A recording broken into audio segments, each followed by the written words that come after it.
आनंद भरा है, आनंद सब में घोल दो। लेना देना आनंद का हो, बाकी सारा छोड़ दो। मन है तुम्हारे विचारों की माला, अच्छा बुरा सब होने दो।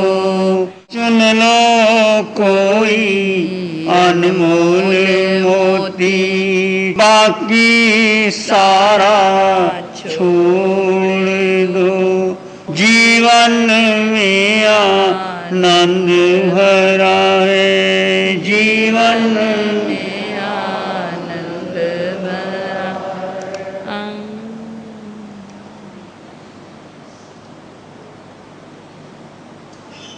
अरिहंत परमात्मा अनंत अनंत उपकारी,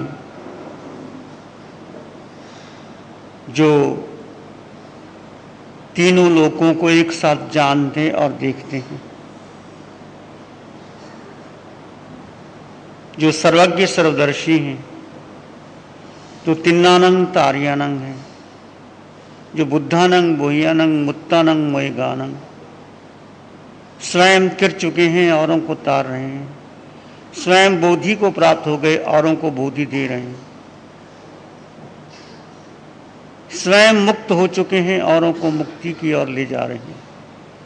ऐसे अनंत करुणा अनंत मैत्री के मसीहा प्रभु के श्री चरणों में कोटि कोटि नमन, वंदन, प्रार्थना, कृतज्ञता का भाव। शासनपति भगवान महावीर, जिनका शासन, जिनके तीर्थ में, जिनके संघ में, जिनकी वाणी सुनने का सौभाग्य हमें मिल रहा है। इस पंचम काल में आपको सब कुछ मिल जाए परंतु वाणी ना मिले तो आपको जो कुछ भी मिला उसका कोई सार नहीं। और वाणी मिल गई, धर्म मिल गया, आत्मज्ञान मिल गया, आत्मदृष्टि मिल गई तो आपके पास कुछ भी नहीं है, आपने सब पा लिया। महत्व है दृष्टि का। ऐसे प्रभु के श्री चरणों में अनंत अनंत आस्था के साथ नमन और वंदन। आपके सामने चर्चा चल रही है सूर्याब देव के महान रिद्धिक देव, जिनकी संपदा का कोई आर पार नहीं, प्रभु के चरणों में आता है, आकर के वंदन करता है। देखिए कि नम्रता का, विनय का बहुत बड़ा गुण होता है। अवधि ज्ञान में देखा भगवान को और वहां अपने सिंहासन से उठकर 7-8 कदम आगे जाता है, वंदन करता है। यहां आकर के भगवान को उठता है, विधि सहित वंदन करता है। वंदन करने के बाद पूछता है, प्रभु क्या जरूरत थी पूछने की उनको? वो तो देवलोकों के महान सुख, 16,000 देव देवियां, हाथी घोड़े, सब प्रकार के सुख है उनको, परंतु रतन माणिक मोती जिस पृथ्वी पर कहीं नहीं है उनको मिलते हैं। आके पूछता है, प्रभु मैं भवी हूं कि अभवी हूं, मैं सम्यक दृष्टि हूं कि मिथ्या दृष्टि हूं? क्यों पूछा? यदि आपके मन में ये भाव आता है, जो अभवी होते हैं उनको कभी ख्याल ही नहीं आता, ये पूछने की बात ही नहीं आती, वो पूछते नहीं। वो ये भी नहीं पूछते कि मैं सम्यक दृष्टि हूं कि मिथ्या दृष्टि हूं। वो ये नहीं पूछते कि मैं प्रत संसारी हूं कि अनंत संसारी हूं। ये भी नहीं पूछते कि मैं सुलभ बोधि हूं कि दुर्लभ बोधि। 6 प्रश्न पूछे उन्होंने। तो आज आपके सामने वो प्रश्न है, सुलभ बोधि कि दुर्लभ बोधि। सुलभ बोधि के लक्षण आपको बता दिए कि अरिहंतों की पूजा करने से, प्रशंसा करने से, भक्ति करने से। और दुर्लभ बोधि की चर्चा आज हम करेंगे, जिनको धर्म बहुत कठिनाई से मिलता है, वो है दुर्लभ बोधि। बोधि तो मिलेगी, बहुत कठिनाई से मिलती, बहुत कठिनाई से मिलती है। वो 5 कारण दुर्लभ बोधि है कि जिन धर्म, आत्म धर्म कठिनता से प्राप्त होता है, अरिहंतों की निंदा करने से, अरिहंत प्रभु की निंदा करते हैं वो लोग कि जब 3 ज्ञान गर्भ में हो गए फिर उनको उपदेश देने की क्या जरूरत है, या वो मानते नहीं, स्वीकार नहीं करते बात को। अरिहंतों के द्वारा प्रभुपद धर्म की निंदा करने से, आचार्य और उपाध्यायों की निंदा करने से, चतुर्वेद संघ की निंदा करने से, परिपक्व तप एवं ब्रह्मचर्य फल प्राप्त देवों की निंदा करने से जो निंदा करता है उनको धर्म नहीं मिलता। कैसे निंदा करते हैं उसका कारण शास्त्र में बताया जाता है। अरिहंतों का अस्तित्व, कौन अरिहंत होते हैं, कैसे बता सकते हैं? 7 नरक है, 26 देवलोक हैं, मध्य लोक हैं, ऐसा होता है, ऐसा नहीं होता। ये सब शास्त्र की वर्णित कल्पित बातें हैं, ऐसा कहा जाता है। अरिहंत प्रभु निर्दोष देखना, जैसे कि जब अरिहंतों को गर्भ में ही 3 ज्ञान होते हैं तब वो संसार में क्यों रहते हैं? जब गर्भ में उनको 3 ज्ञान हो गए, मति, श्रुति, अवधि ज्ञान, सब कुछ जान लिया, अपनी बुद्धि खोपड़ी से क्या कहते हैं कि क्यों रहते हैं? फिर वो संसार में क्यों रहते हैं? ये नहीं सोचते कि जितना उनका कर्म भोग होगा, भोग के ही जाना पड़ेगा। इस प्रकार की बातें, व्यर्थ की बातें वो करते हैं। सर्वज्ञ सर्वदर्शी कैसे मान सकते हैं? क्या मापदंड है, क्या पैमाना है उनका मानने का? शंकाशील हृदय में उठने वाली इस प्रकार की शंकाएं, अनेक शंकाएं और निंदा से वो अशुभ कर्मों का बंधक कर लेते हैं। देखिए, मन में कुछ भी विचार उठा तो आपने कर्मों का बंधन शुरू कर दिया। फिर वचन से बोला, फिर काया से कर दिया। मन, वचन, काया, तीनों से ही कर्मों का बंधन शुरू हो जाता है। तो जब मन में ऐसे शंकाशील विचार आते हैं, स्वीकार कीजिए आप कि प्रभु की वाणी अरिहंत सर्वज्ञ हैं, सर्वदर्शी हैं, केवल ज्ञान हैं। जो भी वो अपने ज्ञान में देखते हैं वो सत्य है। परंतु आज मुझे बोधि प्राप्त नहीं है, या मैं अज्ञानी हूँ, प्रभु की वाणी सत्य है, मैं पालन नहीं कर सकता, तो आप सुलभ बोधि की ओर चले जाएंगे। यदि आपको लगता है अरिहंत प्रभु के में दोष देखना, उनकी निंदा करना, उनके बारे में ऐसा बोलना, तो महान महान कर्मों का बंधन होता है, धर्म कठिनाई से नहीं मिलता। कई लोग देखते हैं, उनको कहते भी हम, भाई ध्यान शिविर कर लो, प्रवचन सुन लो, सामायिक कर लो, वो या तो आएंगे नहीं, आएंगे तो कोई बहाना बनाएंगे, बहाना बना करके निकल जाएंगे।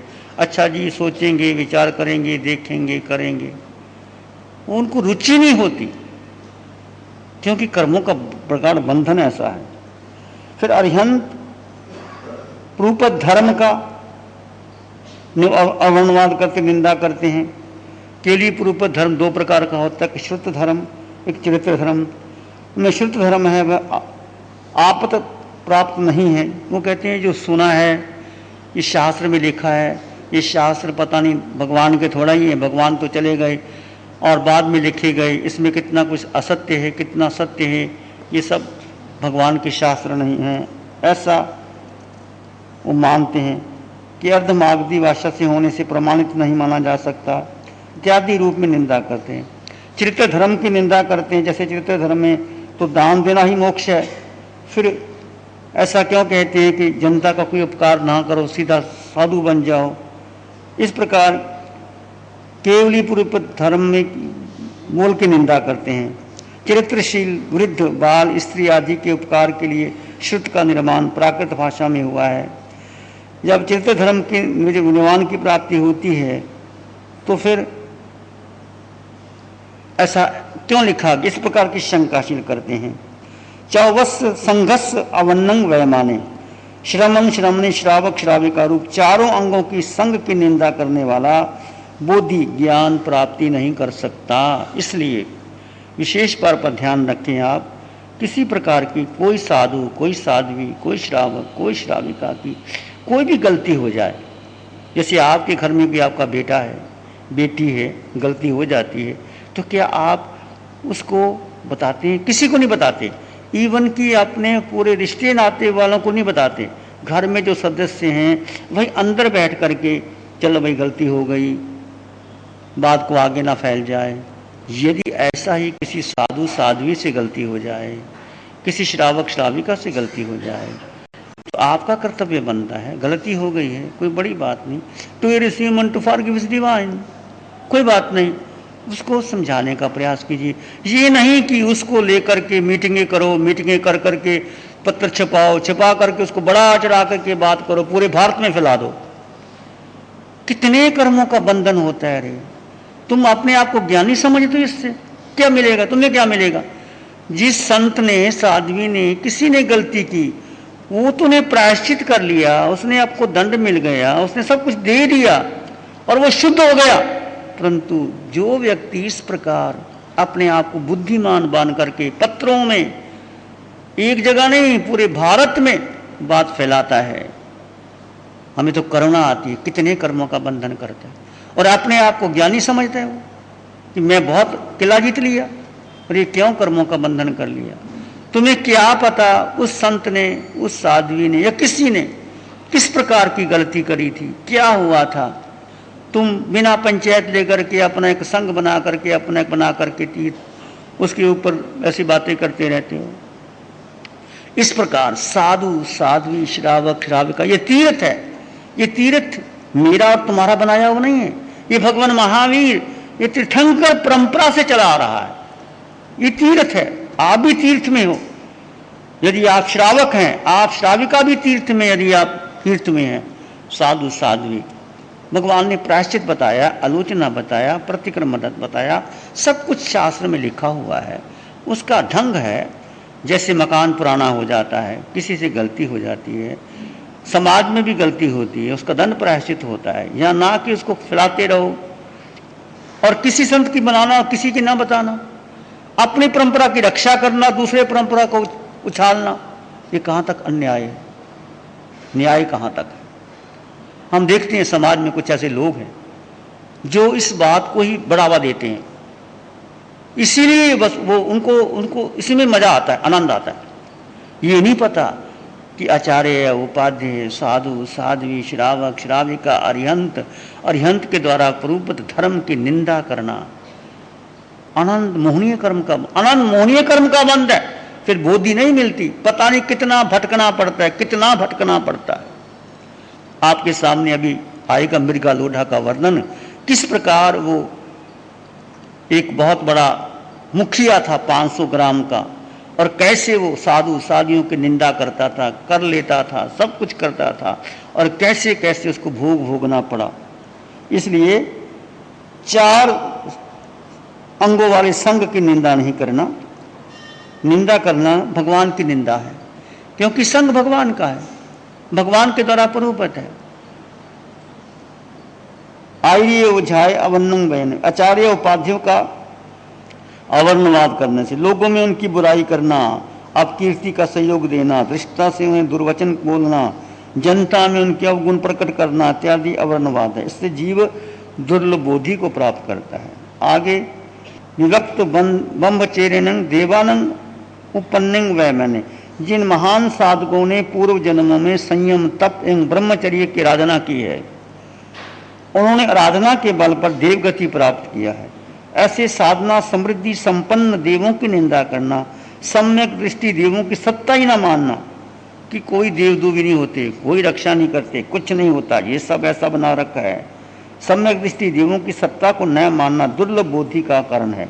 इसमें जीव के लिए जन्म जन्मांतरों तक जिन धर्म का मिलना दुष्प्राय हो जाता है। देव निंदा से भी जीव दर्शन मोहनीय कर्म का बंध करते हैं। इस कर्म के उदय होने पर कुमार्ग में भी जीवों को भटकना पड़ता है, बहुत बार भटकना पड़ता है।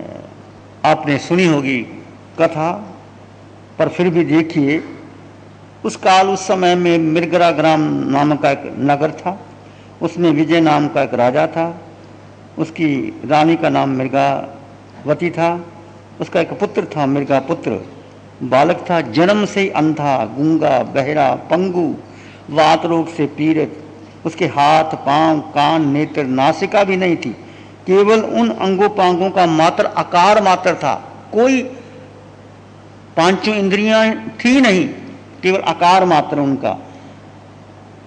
मृगा देवी ने ऐसे पुत्र को जन्म दिया। वो नीचे मकान के नीचे घर में गुप्त रूप से आराध्य द्वारा मृगा पुत्र का पालन पोषण करती थी।